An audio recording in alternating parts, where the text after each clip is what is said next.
I'm here with Rachel Druckenmiller. She is one of my buddies from Baltimore. Druck. Did I say drunk? I thought you said drunk. Ah! There's a hint of it. Oh, There's a hint of drunk. Really articulate your friend's name there. So pressure to say your name. It's okay.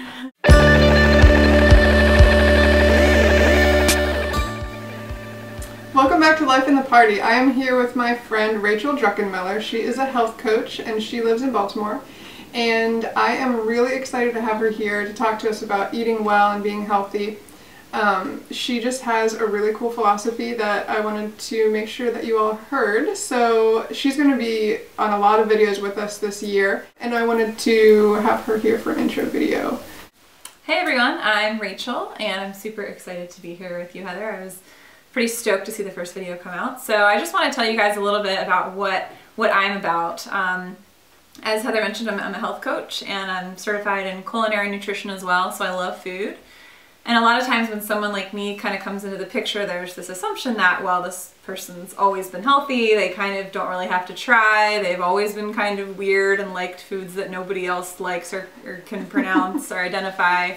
But honestly, for most of my life, I was a super picky eater. So as a kid, I pretty much lived on like beefaroni, SpaghettiOs, you know, bagel bites, all of the good foods from the 90s. And I liked fruits and some vegetables, but generally speaking, I was a pretty picky kid. And I was sick pretty often. My philosophy is to eat real food. So to focus on eating whole, fresh, real food that has ingredients we can identify, that we could pick them out in a grocery store or pick them out on a farm. It's food that was either growing at one point or had a pulse. The point is we really want to be eating more food that actually has lots of vitamins and minerals and nutrients in it that are going to help our bodies be fueled and energized and look and feel great.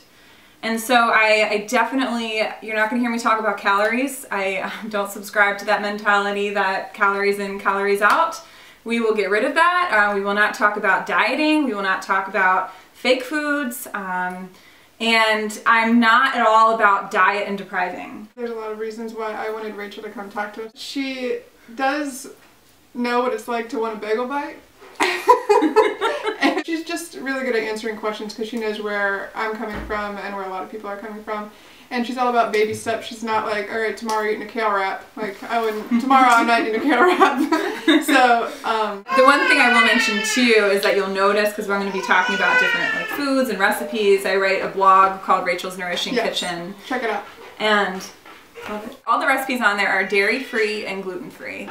Now, that can sound totally intimidating at first, and if someone had ever told me, someone who had an ice cream cake for every birthday, who had yogurt and string cheese every day, who bought the family-sized container of Parmesan cheese and had it in my house at all times. If you had told me I was going to be dairy-free at one point, I would have said you were crazy.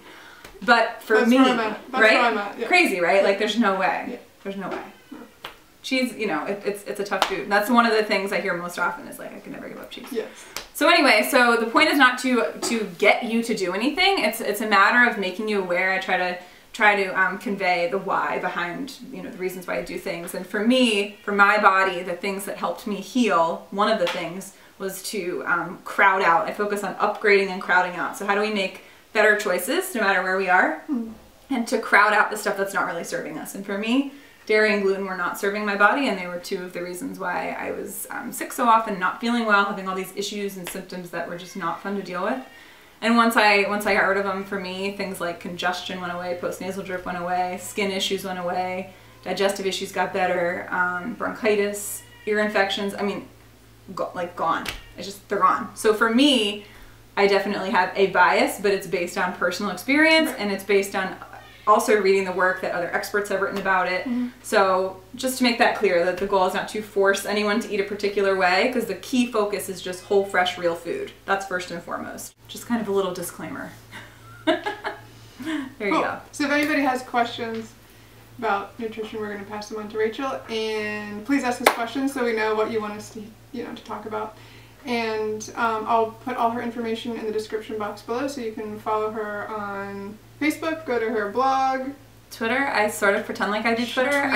She's gonna tweet. I tweet, you know, I'm not a crazy obsessive tweeter, but I pretend like I'm on Twitter. Okay.